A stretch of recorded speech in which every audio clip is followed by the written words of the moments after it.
We play. We fight. We conquer. Welcome to the Freak Show. I am your host, BUMPY-MCSQUIGUMS, and I get to do something really, really special today. I am part of a very select few who got the chance to get some hands-on experience with Assassin's Creed Valhalla. A massive shout out and a big thank you to Ubisoft for hosting this event and allowing me to take part. So, strap yourselves in and hold on tight as I dive into the world once again of Assassin's Creed. Only this time with a Nordic flavor. Let's get our Viking up. As we dive in, the first thing to note is that we have the option of playing as a male or female character. While I was a big fan of the unique characters from Assassin's Creed Odyssey, it seems that they went with a single character Ivor with just a male or female option for it. Now this is all taking place during the 9th century invasion of England. Death is in the air. Oswald, the future king of East Anglia, has fallen. Killed by a rogue Dane army. He was the only man with the vision to unify this kingdom. A land where Saxons and Danes may live together in peace.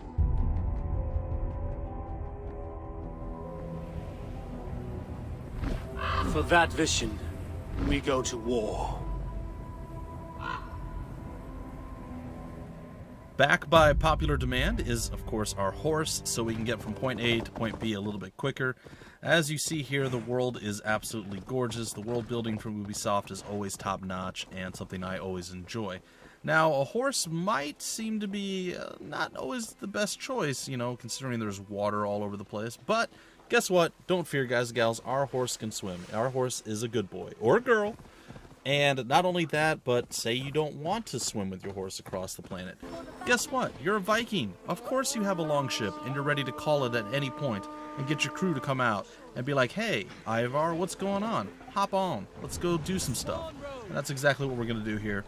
It's the same exact principle as it was in Odyssey as far as you have the slower movement, easier to maneuver with the rowing, and then you go and you throw up your sails and you move quite a bit quicker, but you turn a little slower.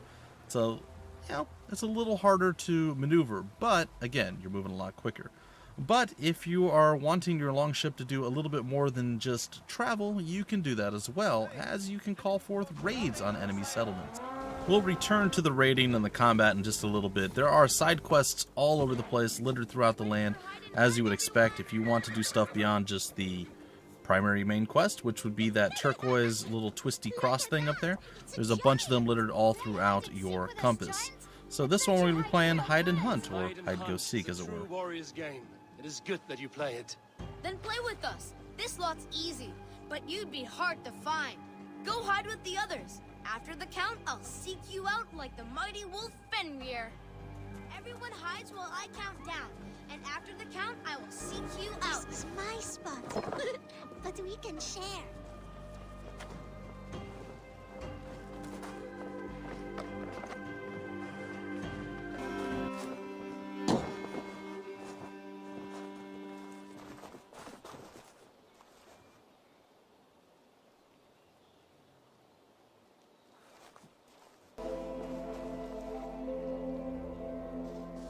And there we have it, ladies and gentlemen. I have one hide and go seek with the kids, and we're going to head off into a city now, and a little girl who is trying to call forth her deaf horse, but things might not be exactly as you would expect. The great summoner Asta, call to you, my noble steed, skin Faxi.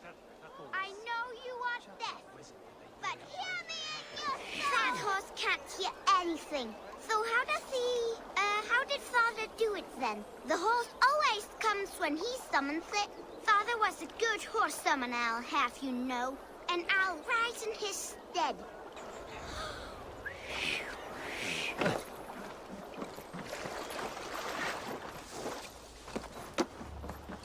Easy, girl.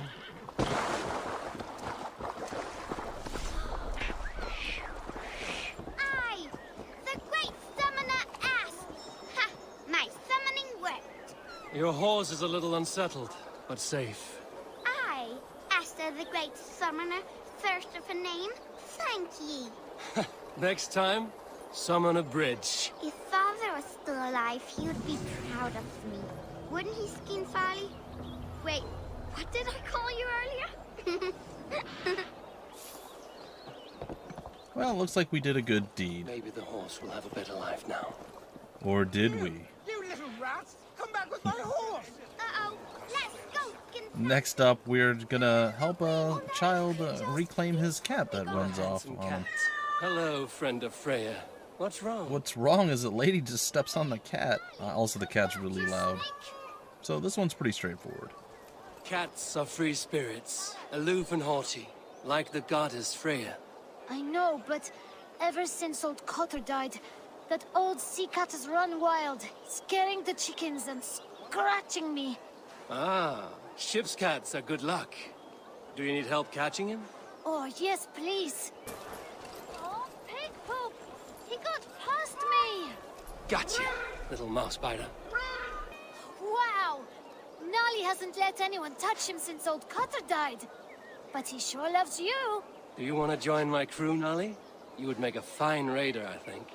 Every longship needs a brave cat for luck. And for sometimes there rats. are unexpected rewards, like Looks like I getting have the another cat to raider. join your longship.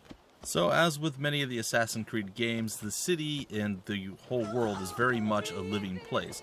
There's random events and happenings going on all of the time. It feels very alive. This happens to be one of the ones that happened to me that I thought was like just really cool to see, and I wanted to share it with you guys. I heard some ruckus, people started running. Apparently they just completely murked the lady in the road. They just killed her and ran off. It's a little bit crazy, and you see them continuing to fall over and run away over there, and other people are fighting and whatnot. Now, this wouldn't be an Assassin's Creed game if it didn't feature and showcase a lot of cool parkour, and the parkour feels great. It's smooth, it's effortless, it just feels really, really nice to do it. You can climb up to almost anything. You see the cathedral in the distance. We're going to go and we're going to scale that and just hop on up to the top, and you guys know what's waiting for us at the top, so I'll let you guys drink in the beauty.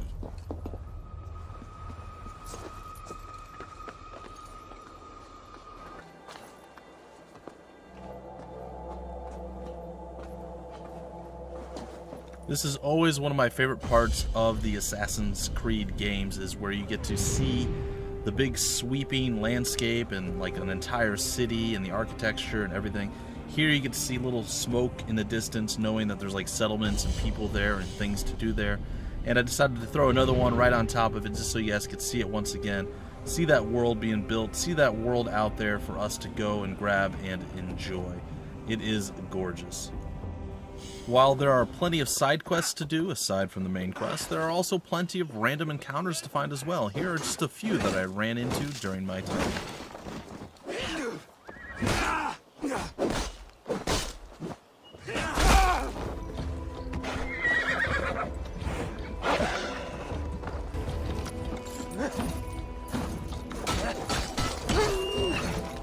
While a lot of the encounters were a lot of fun, this was my favorite of all the ones that I got to experience. I ran on up here, I was like, are these guys friendly? I'm going to assume they're not friendly. They definitely weren't friendly.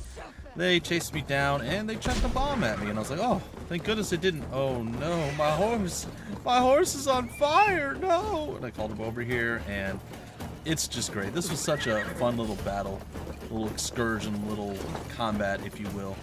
And then from here I go and I've taken down a few people. I get up against these last two people, and this is some of the most fun I had with skills, working out exactly the way I hoped they would. We take down the first guy, the second guy's all freaked out, and then I run, I jump over his bomb, and I attack him with a drop down attack, and then finish him off, and it was glorious. But, Bumpy, I hear you say, I want more. I will drink you under the table. Confident, are you? Well, there is more. There are some mini-games that you can actually go and play if you would like. Them being Vikings, of course there's going to be a drinking mini-game, but listen to the detail here, right?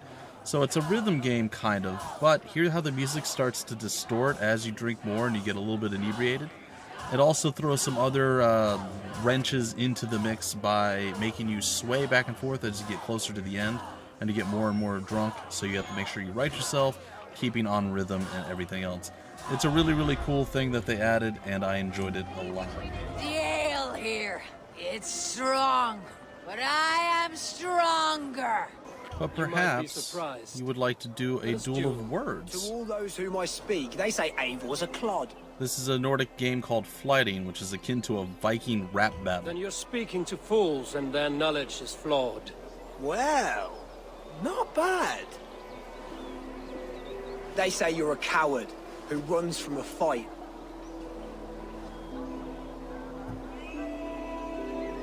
And they're sorely mistaken. I'm known for my might. Interesting. Interesting. Silent whispers all claim that you're terribly dense.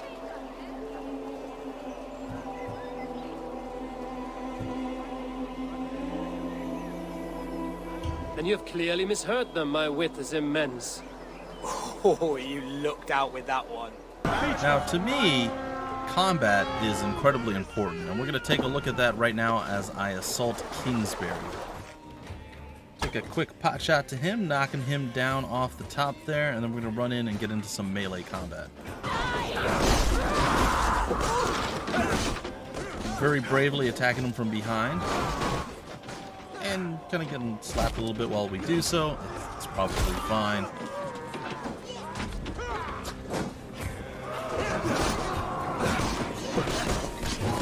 And there's more than just one type of enemy. Here's a specialty shield guy that we get rid of pretty quickly. However, things are all fun and games. It took me a little while to get my my footing. There are definitely a few clumsy moments here.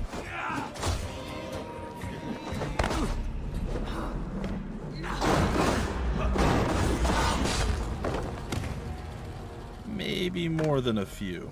You die. But once I got a handle on the controls, the combat was insanely satisfying. It was really, really fun. From the special skills that you have, to being able to block with a shield or eat a shot to your face right there. You can usually also chop through a shield, but sometimes it doesn't work, so you use another special skill. Knocking them down and getting a stomp on them to execute them is very nice. You also always have ranged combat available to you if you have the arrows to do so. Now I get a little bit of revenge right here on the guy that chopped me up to bits, the little two-handed berserker, and it felt so good. But not only that, I get a second chance at fighting this guy who embarrassed me the first time around, and oh, the sweet vengeance is mine. Now the combat is amazingly fluid and it's seamless between melee and ranged combat. Here I slam the guy on the wall, I beat him down one hit away, and then I'm like, you know what, let me finish him off with a quick shot. And there it is. Even beyond just combat as a concept, the battles feel pretty epic. You remember the dream I spoke of? You sail through Helheim on a ship of fire. Here, it may come to pass. Dreams, life, maybe they are one and the same.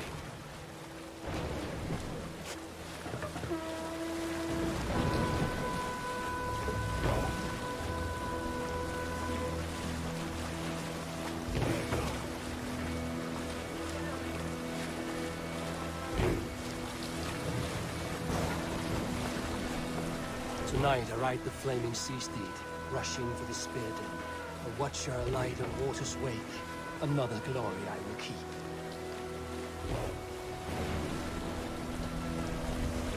Nice! They greet us with some of their own from the air! Arrows! Praise! Odin's hell! And the sword maidens take them swiftly.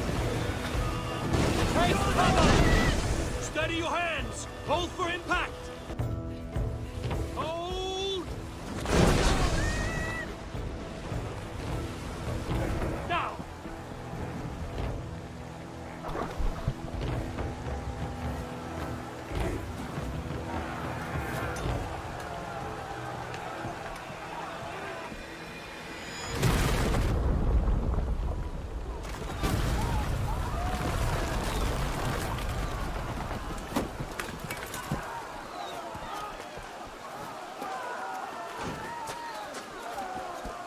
Like I said, folks, epic. With multiple enemies, multiple moving parts, the push and falling back, or the ebb and flow of combat on the battlefield, and of course as you continue to fight and you do stuff, the objectives are updating as you advance. It just adds to a big fight feel. Just as good as the combat is, the weapons all feel quite different from one another. Each has different strengths and weaknesses. Say you fancy a big two-handed axe. Shocking, I know, coming from me. But, yeah, you may cleave through your foes, splitting shields and skulls and swades. Except, what exactly is your backup plan if a dual-wielding berserker runs at you and attacks you constantly, without relent, preventing you from being able to even swing your weapon?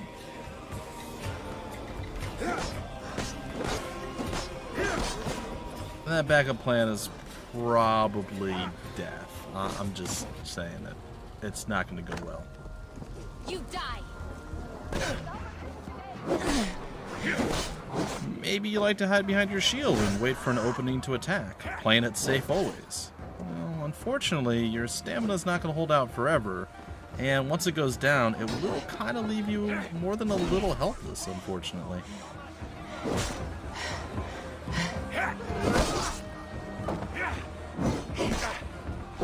Imagine you're fighting a great beast with your two super fast weapons, being able to outmaneuver him at every turn and land hits before escaping damage. Can you keep the dance up as you slowly chip away at his health?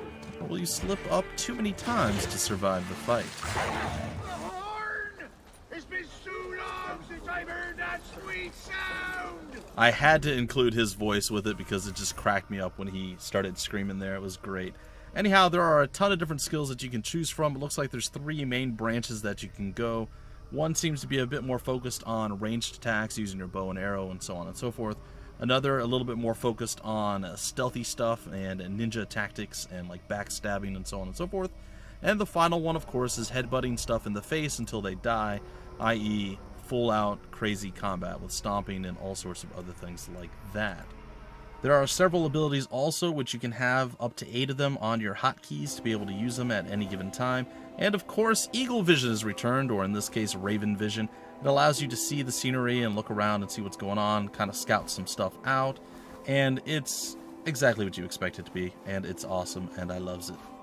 And finally, we come to the close of our video, but we're not quite done yet. We're going to go face off against the legendary beast Black Shuck, and I'm going to show you guys this fight in its totality and let you guys enjoy. Now, it was said that this was one of the most challenging things that you can do and that most people died repeatedly before either giving up or succeeding. I went in, I have the dual-wielding one-handed axes for this, and I start off very tentatively, expecting just to be overwhelmed and murdered immediately. And yeah, I'm kind of sitting back, I'm chilling, I'm trying to figure out the exact timing, what I can do, what I can get away with, what I can't. And I found out that I get that little shot once he runs away. He comes back for like a charging attack. And when he does that, I can get a quick bow shot on him. It kind of disrupts him, gives me a little bit of extra time to maneuver around. So that was something that I figured out really quickly. And then I still waste quite a few opportunities to swing on him, but I'm still terrified. Again, the Black Shuck has a little bit of a legacy, a little bit of he's notorious for dropping fools and making them look silly. So I was bound and determined to go at this guy full force and take him down in one shot. And then it's about this time that I realized I'm not really doing a lot of damage to him, so I decided to start implementing some of my special skills. So I timed that right there where I was able to go ahead and kick him back and then go up and get a couple of extra shots on him. So it was scary, but I managed to do it. Again, going back with the shooting him from a distance, it doesn't seem to really do too much damage, but again, any little bit of extra damage works. So I'm trying to make sure that I have enough to continue to use special moves here, and I gotta try to time it. Oh, I lost lock, and that made me very, very nervous. I'm just panic flailing right now, and probably gonna get myself hurt. No, I think I managed to actually survive that there. So again, I have enough for 2 special skills. I'm gonna try to time it, and I kicked him again, and I get to go and get a couple of extra attacks on him, and he's down to nearly half at this point. If you look in the bottom left corner, I still have 7 heart, which is my rations, so I can heal myself 7 times. I managed to get a free shot there. I missed my secondary one. Again, I'm taking it slow, I'm being patient, I'm making sure I don't mess up. I want to be amongst the first people to actually defeat Black Shuck with, a one-shot. So I'm very, very focused. I'm holding my breath through almost all of this. because I'm so paranoid and freaked out that I'm going to mess it up. I make a quick blind no-lock shot there. That was quite good. It made me happy. I didn't realize I stunned him, though. By the time I got up there, he recovered. But I still got a little bit of damage on him, so I'm going to try here, and I mistime my kick. And he gets past me. And then that's the first time he pinned me to the ground, and I thought for sure that was the end of it. I thought for sure I was done. I immediately healed as I got back up. And, alright. Trying to keep my heart rate down. It probably was pretty darn high, and I managed to hurt him again pretty badly. And he is not feeling super good right now. All that being said, as the final moments of the battle come to its end, I want to once again give a big thanks to Ubisoft for inviting me to this event and letting me get hands-on with Assassin's Creed Valhalla. I really hope that I'm invited back for more. I'm absolutely stoked and ready to go when this game releases. I can't wait. It was awesome. I really hope you enjoyed the sneak peek. I'll have a few more videos coming out on the channel showing a battle or two in its entirety. So please make sure that you subscribe so you don't miss them. And if you did happen to enjoy your time, go ahead and leave a like and let me know your thoughts down below in the comment section. And of course, come back for more. Until the very next video, I have been your host, BUMPY-MCSQUIGUMS. Thank you so much for stopping by the Freak Show, and always remember, we play, we fight, we conquer.